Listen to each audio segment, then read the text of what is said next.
Welcome to the final video of this chapter. In the last video, I promised we'd put names to the industry standard measurement tools, so let's do that now.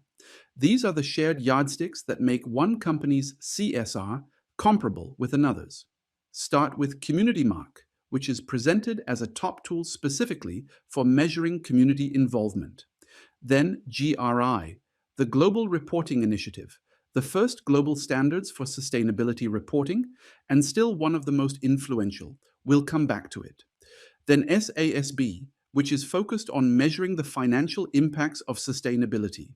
That financial lens is what distinguishes it.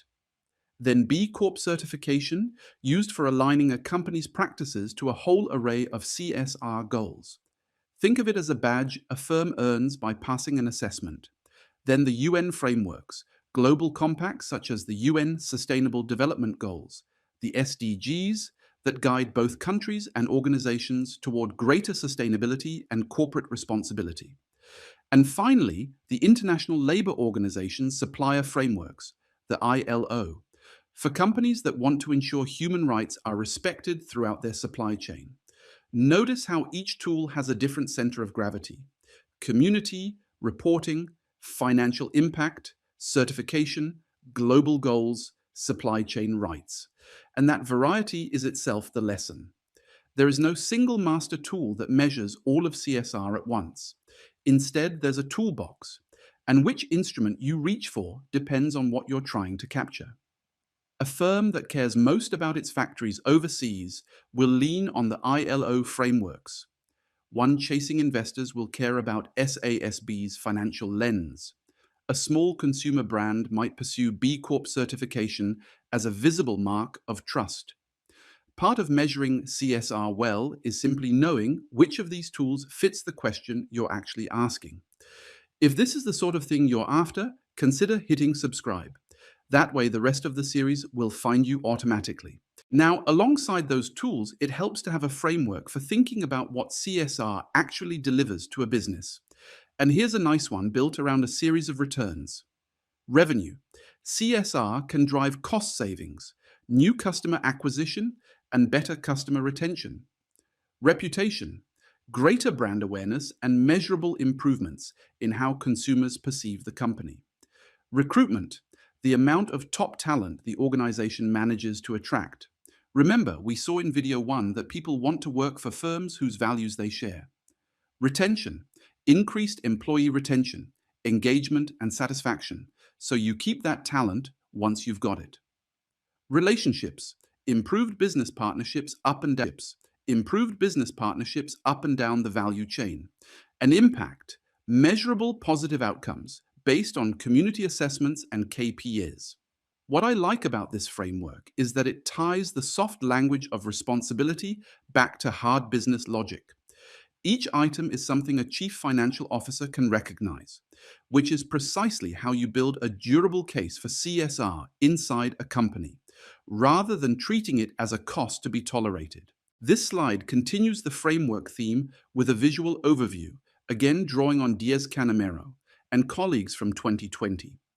The picture on screen brings together the pieces we've been assembling, the sources of information, the methods, and the outputs, and shows how they feed into a structured measurement process rather than a one-off judgment. The takeaway is simply this: robust CSR measurement isn't a single number pulled from thin air. It's a single number pulled from thin air. It's a pipeline running from raw information through a chosen method to a comparable result. Hold that pipeline image in mind as we now turn to the specific dimensions that these frameworks are trying to capture. So what concretely do we measure? We've said several times that CSR is multidimensional. Now let's name the dimensions. Drawing on Su, Liu, and Tung from 2020, the most commonly measured dimensions of CSR are these 4. First, human resources, which serves as a proxy for how the firm treats its employees. Second, the community, the firm's relationship with and contribution to the society around it. Third, the environment, its ecological footprint. And fourth, business and financial stakeholders, which is a proxy for the firm's conduct toward customers, suppliers, stockholders, and creditors. Look at the breadth there. Employees, look at the breadth there. Employees, society, the planet, and the web of commercial counterparties. This is exactly why a single dimension measure, like the ones we criticized in the last video, falls short. Capture only one of these four, and you've described just a quarter of the picture. And here's an alternative breakdown, because, true to the theme of this whole chapter, even the list of dimensions isn't universally agreed. Still following Su, Liu, and Teng, this is the set of CSR dimensions used by well-known rating agencies such as K, L, D, and Vigeo. There are 5. Community, corporate governance, human resources, environment, and human rights. Compare this with the previous slide, and you'll spot the differences immediately. This version splits out corporate governance and human rights as their own explicit dimensions, rather than folding them into broader categories. Neither list is simply right or wrong. They're different, reasonable choices about how to carve up a complex reality. And that's the recurring lesson. Even at the level of which dimensions count, the field has not converged. When you compare two firms' CSR scores, always check whether they were even measured along the same dimensions in the first place. Let's zoom in on the environmental dimension, because it's where a lot of the data effort concentrates. One common root is ESG scores. For instance, the environmental, social, and corporate governance scores available in Thomson Reuters data stream, a standard resource for researchers. The other major route is sustainability indices, and the slide lists a great many of them. I won't read the whole catalog, but a few names give you the flavor. The Dow Jones Sustainability Index World, the FTSE for Good Developed Index, the MSCI World ESG Leaders Index, Sustainalytics ESG Risk Rating, and the Global 100 list of the world's most sustainable corporations. And there are well over a dozen more. Here's the practical point the slide makes at the end.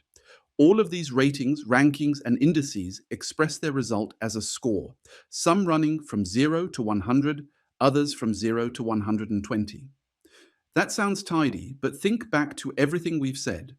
Behind each of these clean-looking numbers sits a different methodology, a different choice of dimensions, and a commercial provider. The scores look comparable. They often are not. Let me make that vivid. It is entirely possible for the same company to sit near the top of one of these indices and languish in the middle of another, published in the very same year. That's not a bug in one of them. It's the direct consequence of each provider defining sustainability differently, weighting the dimensions differently, and drawing on different data. So a firm can quite truthfully advertise itself as a sustainability leader by simply quoting whichever index flatters it most. When you see a company boast about its ranking, the useful reflex is to ask, which index, out of how many, and where does it sit on the others? Finally, let's connect measurement to reporting, because measurement only matters if it's communicated in a disciplined way, and there's a set of standards that govern how. The slide names the key ones. There's the German CSR Directive Implementation Act, the CSR Richtlinien Umsetzungsgesetz, which brought European non-financial reporting requirements into German law. There are the reporting standards of the Global Reporting Initiative, GRI, which we've now met several times. There's the Task Force on Climate-Related Financial Disclosures, TCFD, focused specifically on climate risk. There are the Sustainable Development Goals, the SDGs, of the United Nations, used as a reference framework for what to report against. And there are the Principles for Responsible Investment, PRI, alongside the German Sustainability Code, the DNK. This is the bridge into our very next chapter, which is entirely about sustainability reporting and CSR and ESG ratings. So don't worry about memorizing every acronym today. Just register that measurement and reporting are two sides of the same coin, and we're about to spend a whole session on the reporting side. The full list of references for this session is on screen and in the video description, including Ray, Diaz-Canamero, and colleagues, Everfi, Perry, and Su, Liu, and Teng, whose work we've drawn on throughout. Let's close out part 4. Over these three videos, we tackled one deceptively simple question. How do you measure corporate social responsibility? We saw that it's genuinely hard because the concept itself is contested and has no agreed conceptual basis. We worked through the four classic methods: social ratings, disclosure and content analysis, questionnaire surveys, and single-dimension measures, each with real strengths and real blind spots. And in this video, we put names to the standard tools: GRI, SASB, B Corp, the UN frameworks, laid out the core dimensions of CSR, from human resources to human rights, and saw how environmental performance gets scored through ESG data and a crowd of sustainability indices. The single most important habit to carry forward is a skeptical one. Whenever you meet a CSR or sustainability score, ask how it was built, which dimensions it covers, and who profits from selling it. That question sets us up perfectly for the next chapter, where we turn to sustainability reporting and CSR and ESG ratings in depth. Thanks for watching, and I'll see you in part 5. Thank you for watching all the way to the end. If you got something out of it, please consider subscribing, and I'll see you in the next video. One final invitation: if you've enjoyed this course, why not explore our bachelor's and master's programs at Leipzig University? Leipzig is a vibrant place to live and study, and we'd love to see you here in person.